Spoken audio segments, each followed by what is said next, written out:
جی S herbal wholesale Ayurvedic ادویات کا قابل اعتماد مرکز تجارت کے خواہش مند حضرات کو ہم مکمل ٹریننگ دیتے ہیں۔ ہمارے ساتھ تجارت کر کے بھرپور پیسہ کمائیں۔ علماء کرام، حفاظ، ڈاکٹرز اور میڈیکل والوں کے لیے خصوصی رعایت۔ تفصیلات کے لیے ابھی رابطہ کریں۔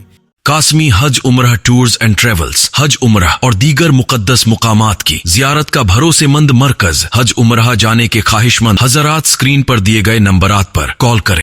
آج کے اس مبارک مجلس میں میرا عنوان والدین کی احسانات اور اولاد کی ذمہ داریاں ہیں۔ حضرات، دنیا میں انسانوں کے درمیان کئی طرح کے رشتے ہوتے ہیں، لیکن ان میں ایک رشتہ ایسا ہوتا ہے جو ہر مذہب میں مقدس اور تصور کیا جاتا ہے، وہ ہے ماں کا رشتہ۔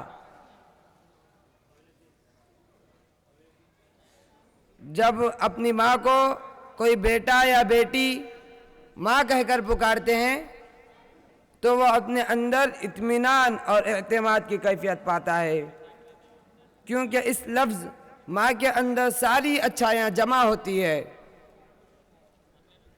تمام مذاہب میں ماں کی خدمت کرنے کو اچھا اور اونچا مقام کا تصور کیا جاتا ہے اور اس کو ایک بہترین عمل مانا جاتا ہے۔ اسلام میں ماں کی خدمت کرنے والے کو جنت سے جوڑ دیا گیا ہے۔ حضرت عمر فاروق رضی اللہ تعالیٰ عنہ کی خدمت میں ایک صاحب آئے اور کہا، میری بات ضعیف ہے، کافی دور سے میں نے اپنے کاندھوں پر بٹھا کر لایا ہوں اور حج بھی کر آیا ہوں، کیا میں نے میری ماں کا حق ادا کر دیا؟ کیا میں نے میری ماں کا حق ادا کر دیا؟ تو خلیفہ وقت نے کہا، نہیں۔ اسی طرح حضور صلی اللہ علیہ وسلم کی خدمت میں ایک صاحب آئے اور کہا، والدین کی خدمت میں سب سے زیادہ مستحق کون ہے؟ آپ صلی اللہ علیہ وسلم نے ماں کا نام لیا۔ وہ صاحب نے پھر کہا،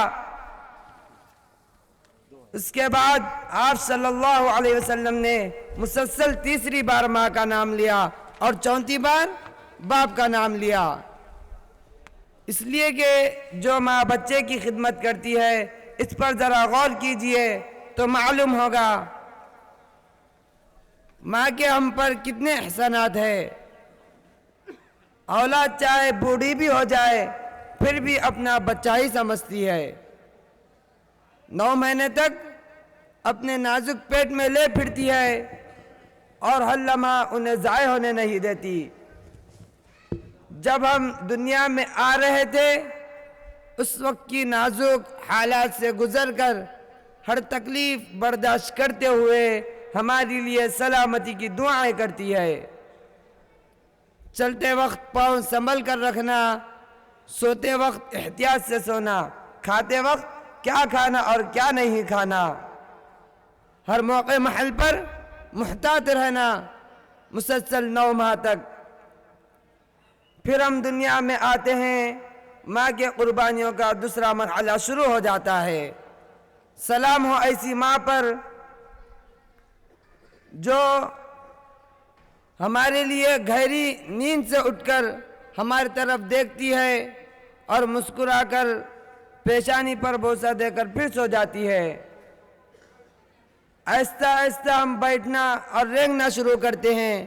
اپنے گھریلو مصروفیات میں رہنے کے باوجود ہم پر نظر رکھنا، غرض جیسے جیسے ہم بڑے ہوتے ہیں ویسے ویسے طریقے کی ہر طرح کی خدمت کرنا، بڑے ہوئے روزی کی راستے کی فکر، شادی کی فکر، پھر ہمیں اولاد ہوئی، دوہری خدمت، ان معصوم بچوں کو نہلانے اور گود میں بٹھا کر اپنی بہو کو بچے کی حفاظت کی تجربے کی باتیں بتانا۔ اسی طرح یہی ماں ہے، خدمت کرتے کرتے ایک ایسے موڑ پر آ کھڑی ہو جاتی ہے جہاں پر جس کا جسم ایک نازک بیمار جیسے ہو جاتا ہے۔ پھر یہی ماں اپنے اولاد کی رحم و کرم کی مستحق بن جاتی ہے۔ کوئی ماں بینائی کی محتاج تو کوئی سماعت کی کمزور اور کوئی گھٹنوں کی درد کی شکار ہو جاتی ہے۔ شوگر، بلڈ پریشر و دیگر بیماریوں کے جال میں پھنس جاتی ہے۔ اس موقع پر اولاد کا بنیادی فرض اور ذمہ داری ہے اپنی ماں اور اپنے باپ کا پورا خیال رکھیں۔ ایسا نہیں کہ اپنے مصروفیات میں اپنے ماں اور اپنے باپ سے بات کرنے کا موقع نہ ملے۔ اپنی ماں کے ساتھ بیٹھ کر کھانا کھائے، ان کے سامنے رہے، اپنا وقت ضرور نکالے۔